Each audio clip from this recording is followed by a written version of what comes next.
Well, you said, be where you want to be. Right? That's, Manifest where you want to be. That's lovely. that's where I want to be. Yeah. Having supper at sunset, On the beach. beach barefoot, Oh, a lovely. little flower in my hair, Oh my God. Yes. warm sand in my toes, the whole 9 yards. Yeah. All of it. All of it. All of it. Yeah. How are you doing? I'm good. I'm doing well. How are you? Settling in. It's been a full day. It's been a full week, but like full of really nourishing, exciting things. Mm-hmm. And then also just being like, ah, it's Heidi. I can kind of like let my hair down. Yeah, I get that. Yeah, that makes sense. Mm. Yeah. So last time we met, we had a talk like after we closed, we started as we always do, we started another conversation. I was like, that would be a great topic. And I don't remember what it Oh was. no, wait, let me You? think. Was it mental health? I think maybe, but was there something specific? Because we were talking about, I had shared about that young woman who has suicidal ideation and her father, Mm-hmm. the conversation, and maybe, yeah, I, maybe it was mental health. Was there I think anything specific though? one thing I remember sharing was from the coaches in training. There were some that shared that they're already getting anxious about reintegrating post Oh, yeah, pandemic, and yeah. also feeling like that was a valuable conversation to have around maybe you don't want to go back to normal. Maybe some of the stuff you might want to check yourself Yeah, on. yeah, for sure. Yeah. That feels like what we were like, ooh, that feels important and vital. I think I'm pretty sure that's where it was. Yeah, Yeah. yeah. Um, which is so interesting because I'm like, I've actually been thinking about reintegrating, not, I mean, so yeah, like what is it going to be like for me to reintegrate just even without COVID, like just after all this time, Right. Right. right? Just after all this time and being around people and Mm-hmm. groups of people, and because I'm certain for the majority of the world, none of us have been around people or large groups of people. Right. Um, and I don't, I don't know how to do it. Like, I Yeah. don't, I mean, I know I'm like, I don't know that I really want to do that because it's really out of my comfort zone anyway, because I'm very much an introvert. Um, and I self-diagnosed myself as having social anxiety. Like I know that I have a Hmm. lot of the symptoms of social anxiety. And so yeah, it doesn't, like, I don't get excited. I don't feel excited about, oh, I'm going to go to, like, if I get invited to that party, I'm going to go, no, no, right? That's fair. Yeah. Yeah, especially if you do enjoy an introverted lifestyle, right? I think the extroverts are having a bit of a hard time in some Yeah. degrees more. Um, and I think for me, because I'm intro extro, or at least I identify that way, I feel like I will need a very gentle, long on ramp Mm-hmm. to things, right? Like see a friend for a picnic outside without masks. Like once we're like super in the clear, which Right. I don't think is going to be for some time, which is also another point that people don't need to fret about it happening tomorrow. Right. Sort of the anticipatory, right? And I think they need to figure out what their personal plan will be for, I don't know, October. I mean, I don't know. None of us know. We don't even know. Yeah, we really don't know. Yeah. But the gentle on ramp feels key for me of like, you know what, I'm probably not going to go to Madison Square Garden in the first month, right? Right. I'm probably not going to decide to go to festivals and Yeah. certain things that I might have enjoyed in the past. And, you know, I do want to travel. I do want to see family. My priorities are a little bit more there. Like, yes, when there's really a clear safety container. Yeah, I want to go to Italy. I want to go to Rio. I want to go to Bermuda. I want to travel with my family, you Uh-huh. know. And that doesn't have to be this year. Right. So Right. for me, I'm holding, I guess, encouragement for people to not think that their pace has to be the pace of others. Right. Right. That feels important to me. Like just because your best friend decides she's going to the coffee shop every day and she's going to that concert and she's going to that party doesn't mean there's anything wrong with you. If you decide your pace is 5 miles per hour and someone else's is 75. Right. So that's a huge distinction to me. Not to for people not to start comparing others. People, you know, it's like just stay in your lane, whatever that is. Right. Yeah. Yeah. Does that land like pacing? It completely lands, and even those of us who, like, I'm like, maybe I'm at 5 miles an hour, like maybe on a good day. Right. And I'm pretty sure I'm gonna need some therapy to transition into, Yeah. you know, into that place. And that I came to terms with months ago. I'm like, yeah, I'm pretty clear that I'm gonna need some support around that. Um, and I'm glad that I have that awareness. I'm glad that I have that awareness, and I'm gonna be like, okay, yeah, that's the norm. I'm gonna need some support. I don't even want to think about doing this by myself because that feels really impossible and really scary. And yeah, I can, I have I have several resources that I, would definitely tap into and Right. consider for that. But yeah, I think you're saying stay in your lane. Let's all just stay in our lane no matter what. Like, just even with our decisions and our choices, that this is your choice, this is my choice. We're all drinking different Kool-Aid. And the comparison thing being such a Ah, lose-lose, right? Like, totally. oh, so and so is traveling to all these places and I'm not. And just not adding, you know, Debbie Ford used to say, like, life is hard enough, put the goddamn bat down. Seriously. So it's Yeah, like, let's just not add the bat to right. the whole picture. And I really, I feel touched hearing you have the self awareness to say, hey, I think I'm going to need support to shift gears, Yeah, right, after a year. And hopefully that normalizes it for other people who are watching that you don't have to go at the resilience and the reintegration alone. right. You know what I mean? That it actually makes a lot of sense to get support because I'm willing to bet some people are agoraphobic at this point. Some people are Oh, very much like home is safe, everything else isn't. I would love to see the statistics on that, Yeah. like from before to now. And I mean, I think that would just be fascinating. I Yeah. mean, I feel sad, like I genuinely feel really sad Yeah. for anyone who's struggling with that phobia because I honestly can't imagine, and I really do hope that I'm never there.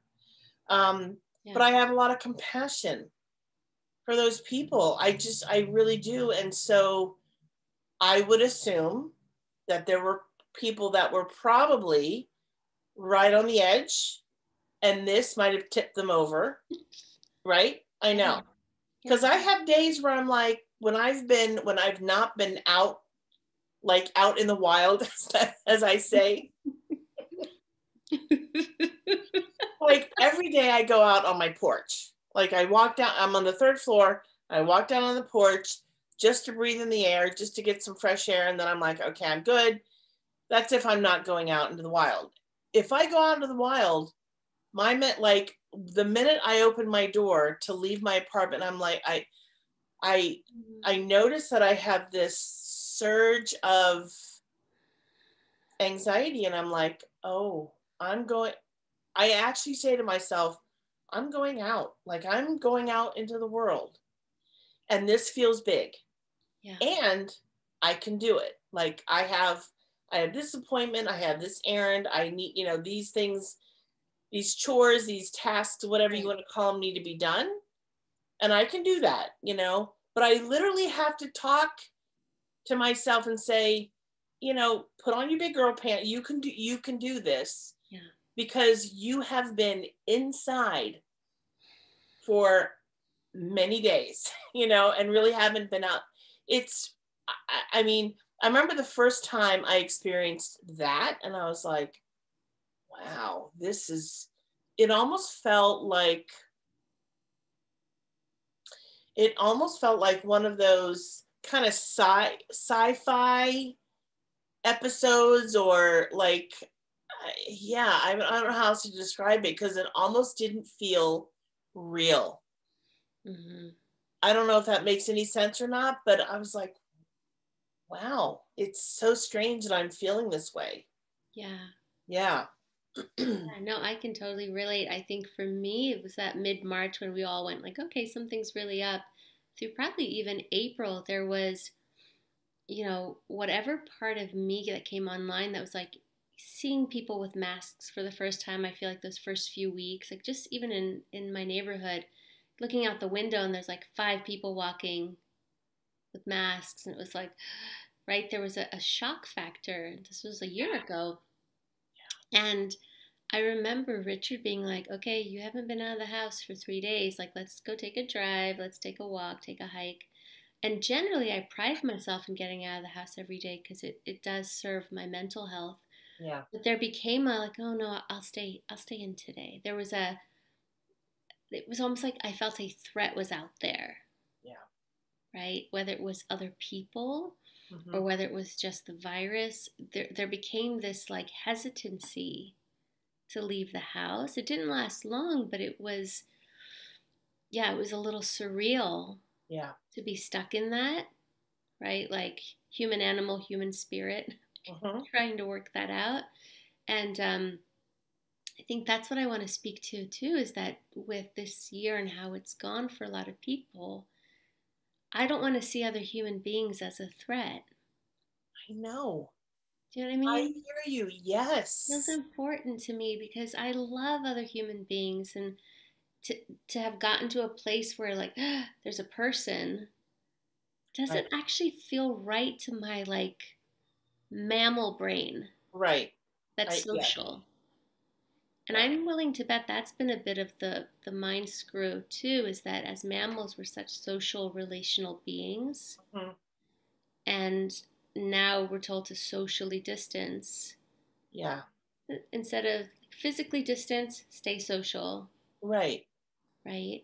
That phrasing threw me off, and I think it threw a lot of people off about, what's threatening. Right. Yeah. Feels big. It feels really, I was going to say the same thing. It feels really big. Yeah. And it almost feels like you and I are working on solving the issues of the world or something. But, and, I know that people are thinking about this stuff. Yeah. Because Absolutely. this is real life. I want to toast to gentle reintegration. To gentle reintegration. Whatever that means for each individual. Cha-ching. Yes. Right? There's just no, this is how it's going to get done. Right. I think that's like the bubble I want to pop. Yeah. The fantasy bubble. That we're all going to feel in all the ways that people did it differently with the masks and everything. Right. I had neighbors having parties with 30 people. While I was agoraphobically hanging out in the bedroom. Right. Right? That's going to happen on the reentry. And that might be also what people are sensing and anxious about. Yeah. We didn't all kind of do it the same way. We're not going to do this Yes. the same way either. Right. Yeah. Yeah. There's a lot. There are a lot of layers to Yeah. all of this. Yeah.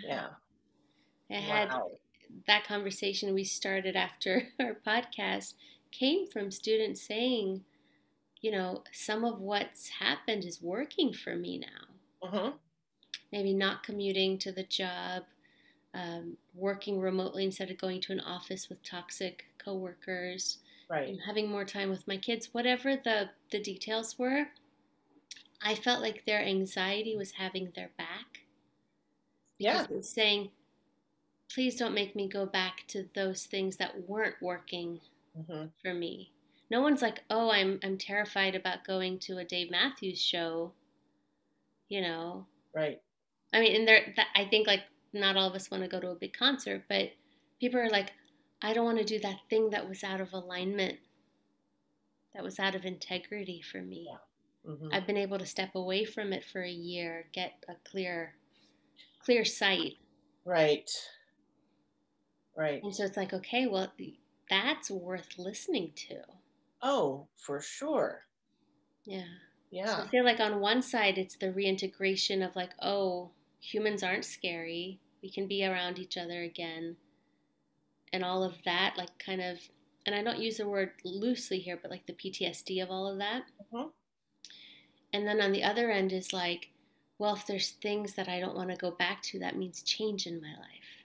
Right. It means decisions, Yeah. decisiveness, change. That's just as scary for people as anything else. As anything else. Yeah. Yeah. Yeah. I was talking to a couple of colleagues today in between students. They had put us in a breakout room as we were kind of waiting. And we were talking about, because it's been a year next week. As I look at the date, I'm like, I remember exactly the last encounter that I did at Drexel, on site at Drexel. Yeah. And yeah, and so we were talking about that because it was a large, it was like a 60 plus employee encounter. It was a big deal. And anyway, so we were talking about that, like, has anyone heard anything? Like, is Drexel gonna, what's Right. gonna open first and that kind of thing, right? And one of my colleagues had said that they knew of two employees who both have had the vaccine, and they've gone back maybe once, maybe twice. I don't even know what they did, but they had to be in full head to toe, like a I know, like a white, what, Like the things hazmat, you use for like breakouts. like hazmat kind of thing. Yeah. And I'm like, and we're supposed to be relating this, like, how does that even happen? Yeah. Like, this is way more personal than both people who are physically in the same space, head to toe covered in a hazmat suit. Yeah, no, that doesn't make sense to me. It makes no sense to me at all. And I was just like, I'm going to continue, as long as they will do this, I will continue working from home. That doesn't appeal to me at all. Plus, I tend to run hot anyway. So I would be, oh my God, I would be sweating up a storm. I would be so uncomfortable. And I'm like, yeah, it really doesn't appeal to me. But, I guess that they are figuring things out to see what works, what doesn't work. But yeah, it's, again, layers and layers and layers. Yeah. To uncover. Yeah. Yeah. And coming up on an anniversary, I think also has its own potency and charge. That's how I experience it. It's one thing to be like, oh, we're going through this. And I remember it being a weekend where Richard and I had gone up to Edgewick Farms because they have all these baby goats, like 110 baby goats get born, and they have no sense of boundaries. And if you sit down, you've got Oh just my gosh. loved up on like little goats, right? And it was that day because we were like, maybe we won't go inside the area where they kind of like serve the goat cheeses and all these things. We'll just hang out here. And I say that because coming up on like that would be a tradition. It's like, oh, the baby goats are born. We're going to go visit, and that's not happening this year, right? Mm-hmm. And then just right after, the week after, I canceled a flight to see my parents because it was the Persian New Year, the spring equinox, and Mm-hmm. that's coming up again, right? And there's Right. there's something weird about. I cried about it this morning. Like, it's one thing to have missed it once, that was painful, but to know you're coming up on a second Christmas or a second Thanksgiving, and for Yeah. me, the Persian New Year is like my only heritage celebration of the year, right? So it's deeper than Christmas and Thanksgiving because it was what I was born into versus what I came into when I came to Right. the States. And it's like, oh, that hurts. Like, those are all the little, and I'm not just speaking for myself, but like all the little losses along the way of a year for everybody. Yeah. Right? I don't think any, I mean, if there's any shared humanity here, it's like, I don't think any of us have gotten through this unscathed on some level. Some of us have done better than others, right? That's the truth of it. But I think there's been a lot of losses, a lot of sadness and grief because we love and because we want that connection, you Yeah. know? So it's interesting coming up on an anniversary. I'm curious how people are going to feel because I'm just feeling my own stuff. And not even, it doesn't have to be this one, but any anniversary can really kind of throw us. Like, we might not expect the sadness that's coming, Mm-hmm. you know? Yeah. Like, how can people prepare for that? Because maybe they're not all swimming in the feels like me. Right. Right. Right. Yeah. How to prepare for that? Yeah, I don't know. I don't Yeah. know. I mean, for me, I would say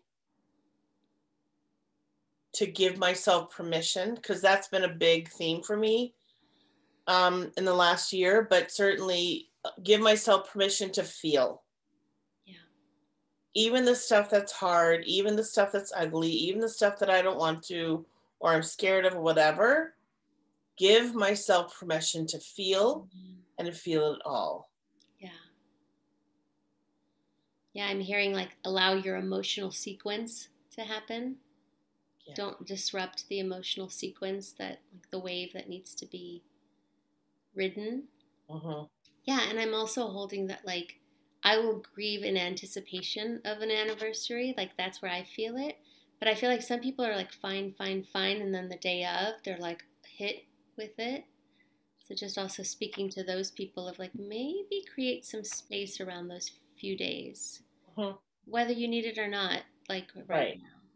Right. Right? And if you don't, then cool, you could be doing something else with that time. But maybe just time block a little bit around that anniversary in case, Yeah. you need a rest, which is Mm-hmm. totally reasonable. Yeah. Yeah. Mm. Yeah, that's important stuff. I heard someone the other day, and I think it was on a podcast, saying they remember the last supper they had with a friend before the pandemic started. And Mm-hmm. like, this is a little detour, but sort of that memory keeps appreciating. Every time she thinks about it, it uplifts her, it supports her, it buoys her that, like that'll happen again. Yeah. And it got me thinking about a study. It was a couple of years ago that talked about when people buy things, they immediately depreciate. And Mm. when they create memories, they continue to appreciate. Yeah.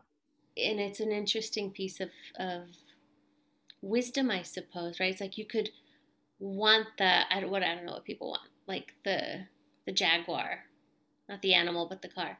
Like people, I would rather have the animal, but point being, like, you want it, you want it, you want it, it's exciting, it's like you get it.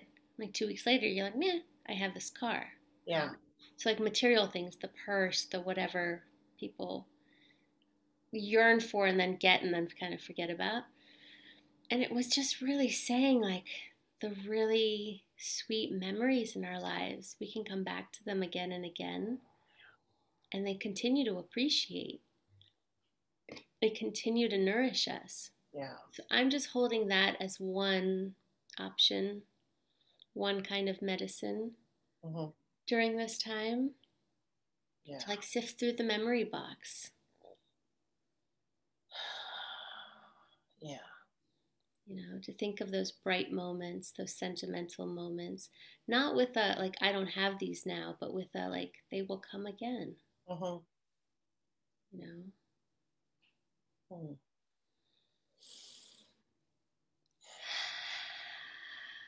Yeah, breathe. Let's breathe with that. Yeah. Hmm. So, speaking of concerts, Yes.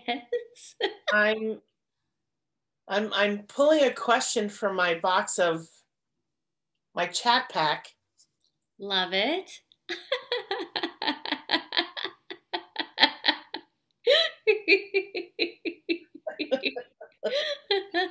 Do you want to show your chat pack or is it nearby? It's right here, chat pack. Very cool. Um, so two questions. What was your very first concert? Mm-hmm. And what was your favorite concert? Mm. Mm. Well, I always say my very first concert was Overkill, which was a thrash metal band that I really loved when I was like 12. But my first concert was really New Kids on the Block. so I'm Wow. so I'm coming out of the closet a little bit there. Um, but Oh yeah, my it was goodness. like RFK Stadium. I was a tween. My mom came. My cousins were there. We were screaming at the top of our lungs in, the nosebleeds to Hangin' Tough and all those songs. But I generally tell people it was Overkill Okay. because it feels cooler and it feels a little more acceptable. But I was a New Kids on the Block fan. What about you? Oh my gosh. My very first concert was Lionel Richie when he was with the Commodores. Oh my gosh, that's amazing. Yeah. Yeah.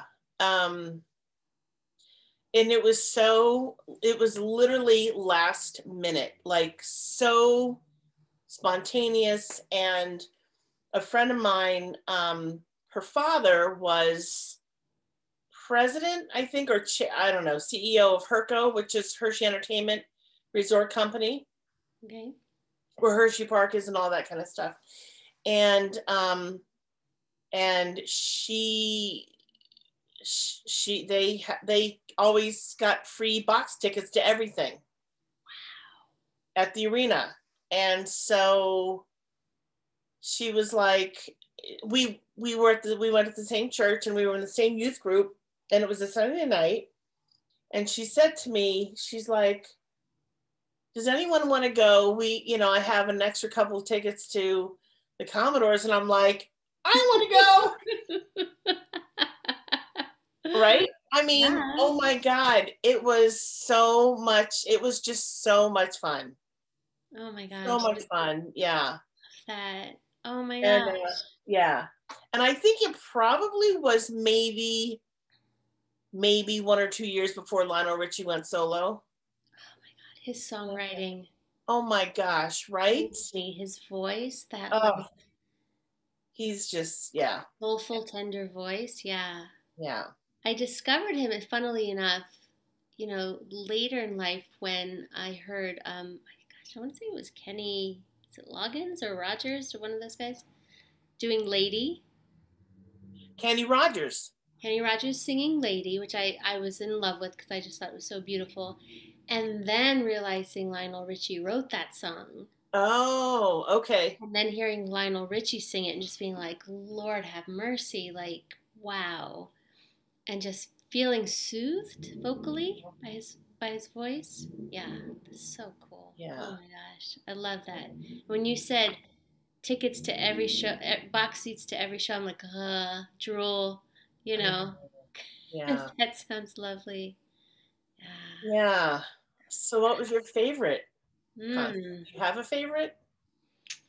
I think I mean, I have loved so many bands and so many shows have been inspiring, but I will say, yeah, I'm torn between two, but I will say one of my favorites was Dead Can Dance. Um, Primarily because it just felt so otherworldly, right? It's a male singer, a female singer. There's so many instrumentations. They're singing in tongues, like they're not even singing words most of the time. They're singing melodies. Hmm. And it just takes me to this place that's like just beyond the normal world. Mm-hmm. And yet it still feels like home, that place. Mm-hmm. Feels maybe more like home sometimes. Um, yeah, and I think for me it's like the beauty of all of that setting because it was done with a lot of beauty and care.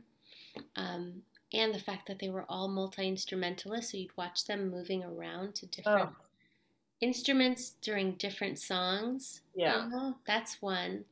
And I have to say, I mean, but Andrea Bocelli, like, I am just over the moon when I get to see him live. Just Mm-hmm. what he can do vocally. Mm-hmm. And again, this is someone who cannot see.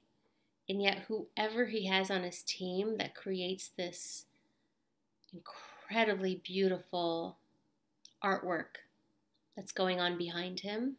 Oh. It's like cathedrals in 3D and ballerinas and tango dancers and all this stuff is going on while he's singing. That's Wow. just remarkable. It's like going to a play and a concert Uh-huh. and an orchestra. Oh my gosh. Yeah, yeah. So I think he's probably my top, Mm-hmm. but I want to give a shout out to Dead Can Dance because, to create from that place of alignment that most of society is not going to get Yeah. feels pretty badass to me. Mm. Yeah. Mm. Nice. What about you? What's your favorite concert? Um, so I also have two. And the one I did see live, and then the other one I've watched multiple times on YouTube. Yeah. So my all-time favorite live in-person concert was U2 at JFK here in Philadelphia, which is no longer, doesn't exist anymore. Mm-hmm. They torn it down. And this was in 86. Wow. I know. Early U2. Wow. Early Joshua Tree, like literally a backdrop, like just you know what a shrim, what's it called? Scrim. Do you know what a scrim is? Like it's like a piece of fabric that you can kind of see through, like a veil, sort of, right? With the Joshua Tree emblem logo on it, yeah. And oh my God, it was like a religious experience, like literally. And they played for 4.5 hours. Wow. It was wild. And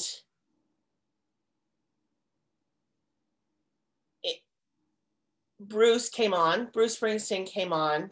And I know, he just like, I think Bono was like, oh, we have a guest tonight, blah, blah, blah.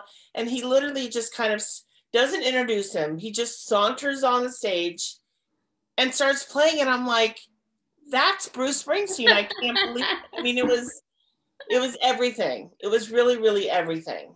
And then, so my girlfriend and I never found our seats. Like it literally took, because they were so big at that time. They like everyone was going to the concert. It took us 6 hours to get to the concert, from which would typically take an hour and a half, 2 hours. It took us 6 hours. It was crazy. And so they delayed starting the concert because they knew so many people were still on the road trying to get to the concert. I think it was supposed to start at 8 or something. They started the concert at 10 or 10:30. Wow. And they played until like 2:30 in the morning. I know. It was really, really special. Really special. So my second favorite concert, well, tied for first, but I would have loved to see this in person.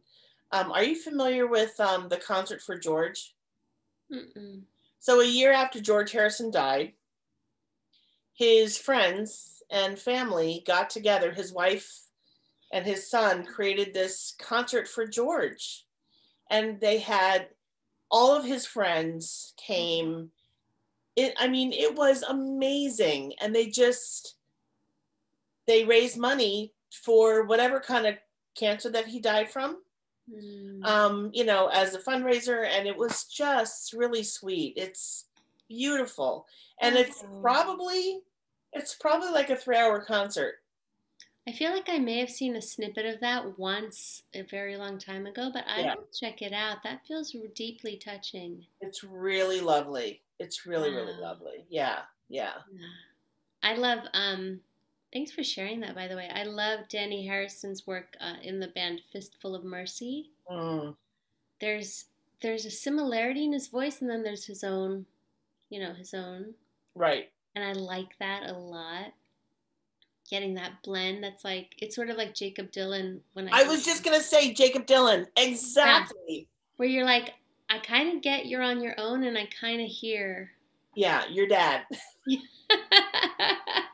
And then the physical resemblance between Danny Harris and his father, and Jacob and his father. I'm like, they took a cookie cutter. Yeah. It's amazing. It's uncanny. It really is. Yeah. It's also just beautiful to see that legacy Yes. in its own way continuing, right? Or at least clearly as children being influenced by it. Yeah. I relate to that, even though my father and I make different kinds of music, he's an Afghan singer. Uh-huh. I grew up with music in the house, and I grew up with, jams every weekend, whoever showed up, and kind of that lifestyle feels quite comfortable. I don't necessarily think I do well in like communal settings personally. Uh-huh. I know that about myself. I'd be like, okay, everyone get out. But I remember growing up with that, where people played till the break of dawn, where people just followed the flow of music and followed kind of the constellation of people followed the energy together. Do you know what I mean? Yeah. Yeah. So when I see that in any place, I'm drawn to it. Like good band members. Yeah. Yeah. That's a great round of your, what's it called? Chat pack? Chat pack. Yeah. Chat pack. I like that. Yeah. Yeah. Yeah. What's the week ahead look like for you? I know we're kind of midway there. Yeah. So tomorrow, so we're getting ready. She is getting ready for our event next week. And we're doing a Be Live chat tomorrow just to kind of market it a little bit. And then we're going to do another one next week. My nephew had his last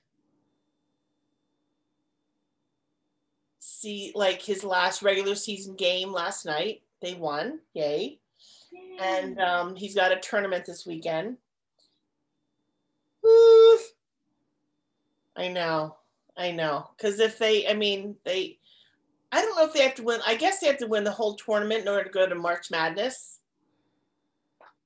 Anyway, so we're hopeful. Yeah. So that's happening, and I think it's supposed to be nice here. So I will get out at least once or twice for a walk in the Wissahick and in the park that runs, through a lot of the city. So I'll do that. And then, I have some work. But yeah, that's low key kind of stuff. Yeah. What about for you? I have clients, which is always nice. I learned so much with them, from them, alongside them, right?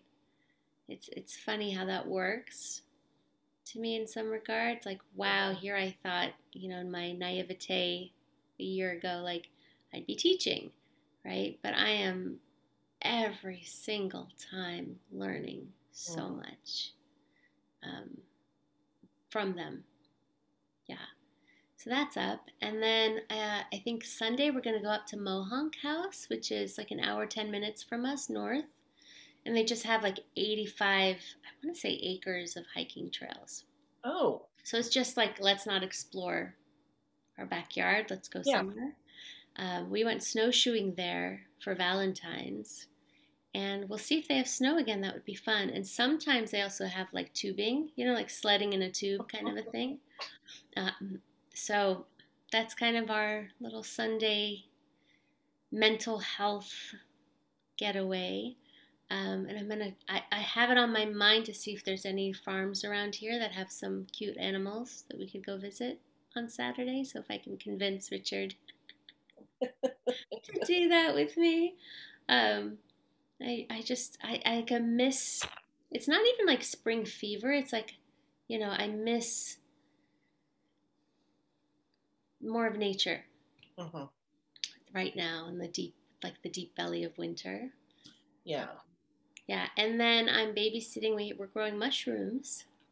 I don't know if I told you or not, but I had said to Richard a couple of weeks ago that I was sad because, we're not gardening, we're not doing that stuff, and I really like taking care of things. Like there's just really like a living meditation in that for me, and it helps like my nurturer, to do that. So for Valentine's, he got me a mycelium block that grows mushrooms. Nice. And they require like little spritzes, like 3 to 5 times a day. Like they need that damp, climate. Yeah. So I'm always like, I wake up and I'm like, pss, pss, pss, and it's like my mushroom babies. And we got a whole flush of oyster mushrooms 2 weeks after doing that. And wow. There's no dirt, so you're not getting the dirt flavor. You're getting like mushrooms without the dirt flavor, which is really wild. They're more subtle. They're more sublime.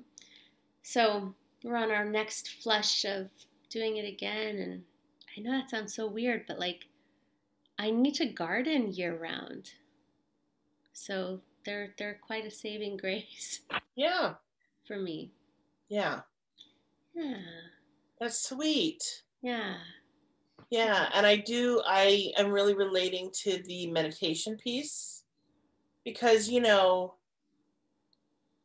the dirt, and because I'm one of those people, even though I don't necessarily garden a lot, but like when I plant anything, I really like having my hands in the dirt. There's something really kind of sacred and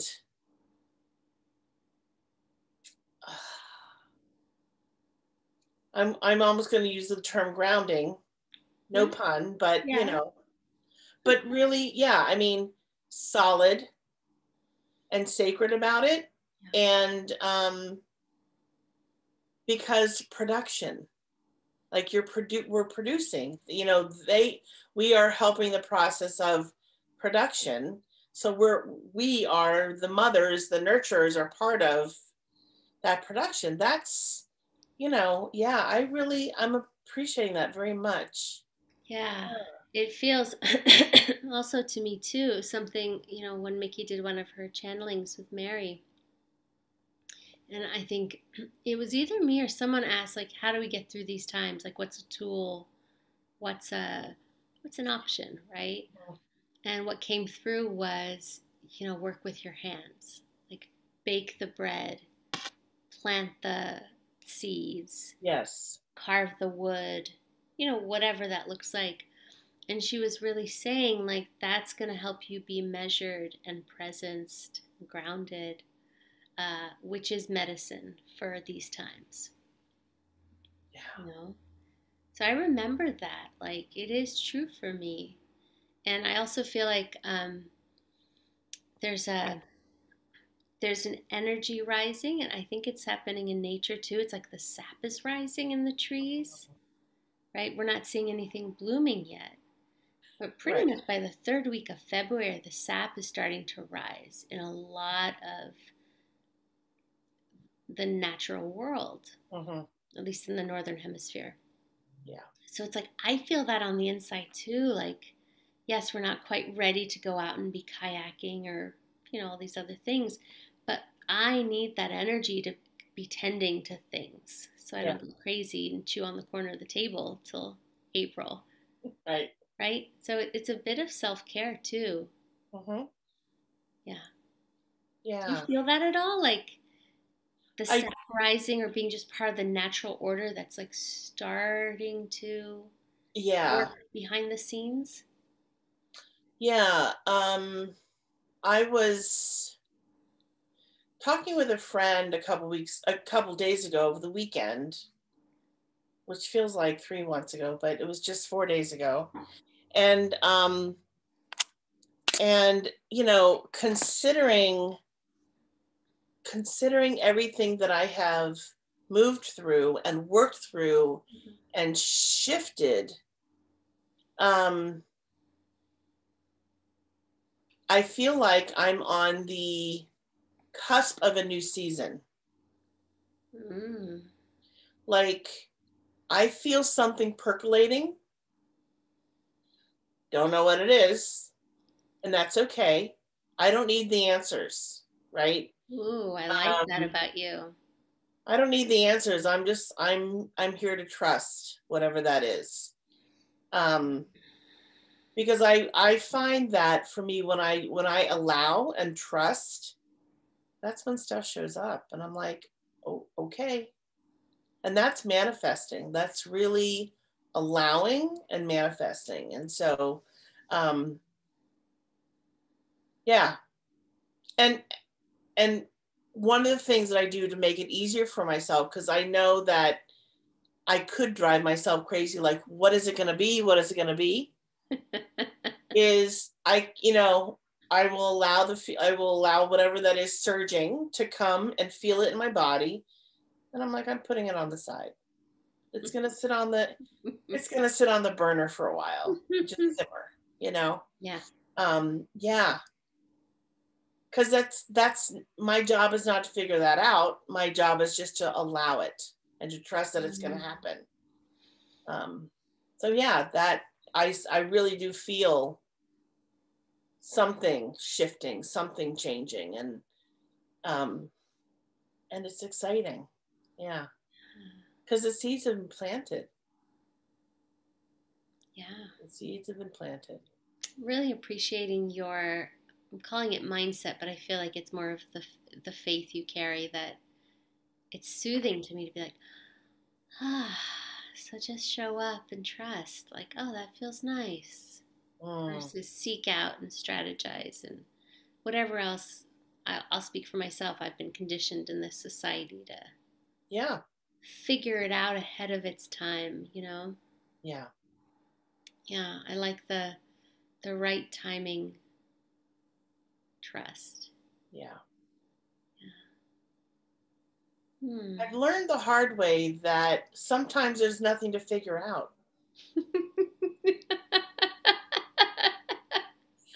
Believe it or not, Yeah. sometimes there's nothing to figure out. And I'm like, really? How can that be? But there's nothing to figure out. And it Right. requires a lot of patience, like Mm-hmm. a lot of perseverance to be patient. Mm-hmm. And yeah. And I will say for me, that's been, my growth edge this year. Yeah. Um, and I'm so much better with it than I was 12 months ago. Um, because what else is there? Like, if I'm not patient, then what does it mean? What does it bring me if I'm not patient? Frustration or whatever. Arguing with reality. Exactly. Just super fun. Not right. But I love this almost question of like, what have you learned in the last 12 months that's serving you? Because you're saying, you're doing better at patience now than you were when this all started. And I can I can say for me, maybe my arch nemesis would be the anxiety that comes with uncertainty. Mm-hmm. And I've gotten really comfortable with the unknown. Like in a power place, like in a, Yeah. hey, there's always uncertainty. There always has been. Whatever illusion of certainty I was white knuckling through, Yeah. clutching, wasn't real to begin with. And so if it's uncertainty every day, all day, every day, to some degree, like life, then wow, there's infinite possibilities. There's all kinds of things that I'm not even thinking of that could happen. Not just the bad stuff. Um, and like my path this year has been like, how do I befriend uncertainty? And while there's certain things that are uncertain out there, like what am I certain of in here? Yeah. Yeah. Right? Yeah. Because when people say, oh, in these uncertain times, and I'm like, I'm pretty fucking certain about my first chairs. Yeah. I'm pretty fucking certain about my purpose. Yeah. I'm certain about the people I want to be surrounded by in terms of family and friends, the kind of food I want to eat, the kind of nourishment I want in my ears, Mm-hmm. in terms of what I hear and what I see. Yeah. I have found a lot of certainty Mm-hmm. in this year. Yeah. Me too. Yeah. Yeah. So being able to hold both, right? It's being able to hold both and pay attention. Mm. Like pause and pay attention to what's happening, because there's stuff happening all the time.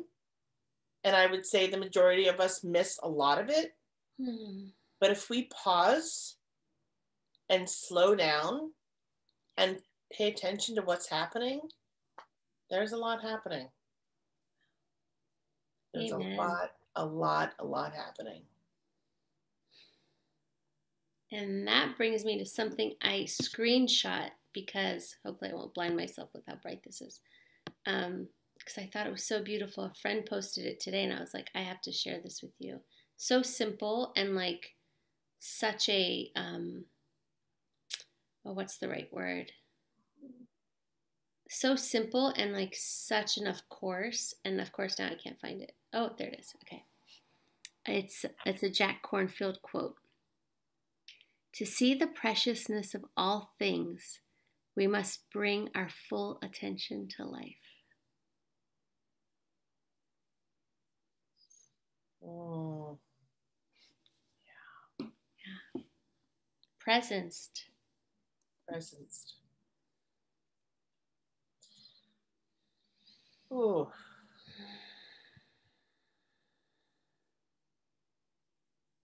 Mm.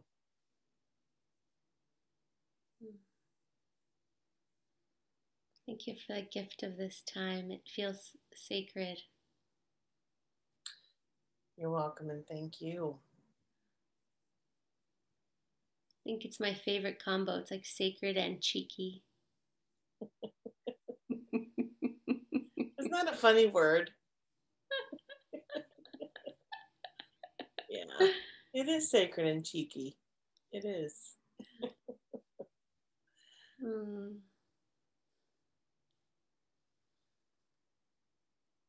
Always sweet and special and yummy and warm.